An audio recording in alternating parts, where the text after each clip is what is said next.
Kapag sinabi sa iyo ng mga tao ang tungkol sa ilan sa mga pinakamahusay na manlalaro ng basketball sa mundo, asahan na si Kobe Bryant ay babanggitin.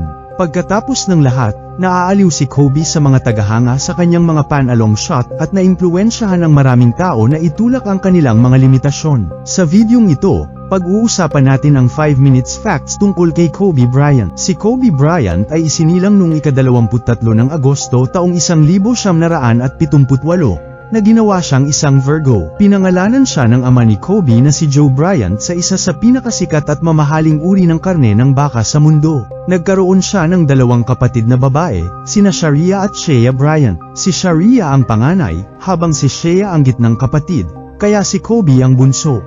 Nag-aral at naglaro si Kobe bilang varsity player sa Lower Merion High School sa Pennsylvania. Mayroon pa siyang mataas na marka ng Scholastic Aptitude Test, Saturday, na 1,080, ngunit nagpa siya na huwag ituloy ang kolehiyo. Noong 1996, ang 17 taong gulang na si Kobe Bryant ay na-draft ng Charlotte Hornets. Hindi siya naglaro ng kahit isang laro sa koponan na iyon. Gayunpaman, dahil agad siyang na-trade sa Los Angeles Lakers para kay Vlade Divac, ang sentro ng koponan ng California noong panahong yun. Hindi natalo si Kobe sa isang laro habang naglalaro para sa Team USA. Sa pagtatapos ng kanyang karera sa US, nanalo siya ng 36 na laro, 16 sa mga ito ay sa Olympics. Bukod sa English, fluent din si Kobe sa Italian, na natutunan niya habang naninirahan sa Italy noong bata pa siya. Natutunan din ni Kobe na magsalita ng Espanyol sa pamamagitan ng panunood ng mga telenovela kasama ang kanyang asawang Mexican-American at Biyenan.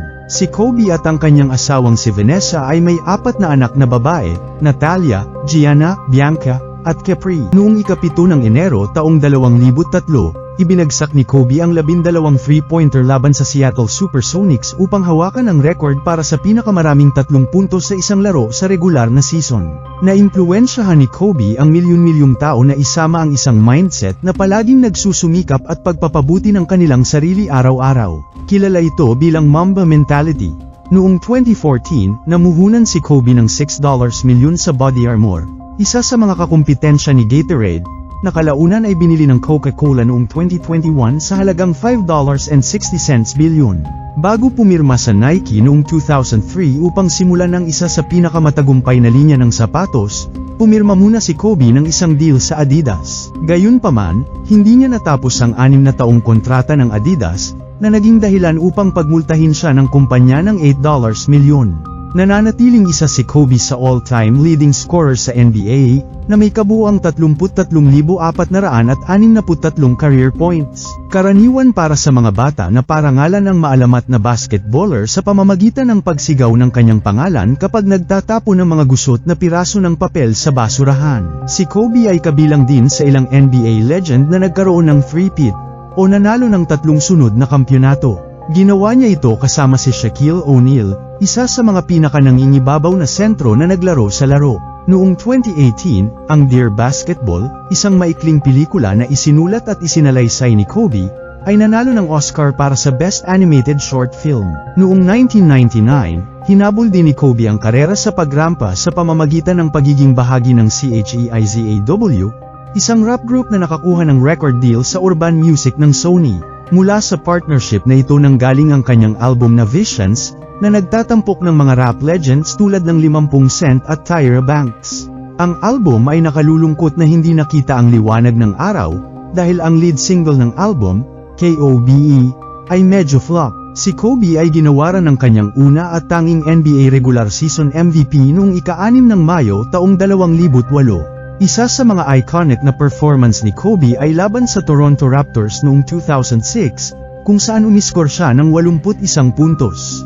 Iyan ang pangalawa sa pinakamaraming puntos na nakuha ng isang manlalaro sa isang laro sa NBA. Si Kobe ay gumawa ng isang sorpresang paglabas sa Taylor Swift's LA concert noong 2015 upang parangalan ang kanyang ika-16 na sold-out na konsyerto sa Crypto.com Arena, dating Staples Center.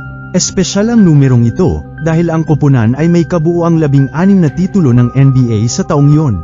Sa kanyang kalagitnaan ng 30s, si Kobe ay nagsimulang maranasan ng maraming malubhang pinsala na nauugnay sa sports.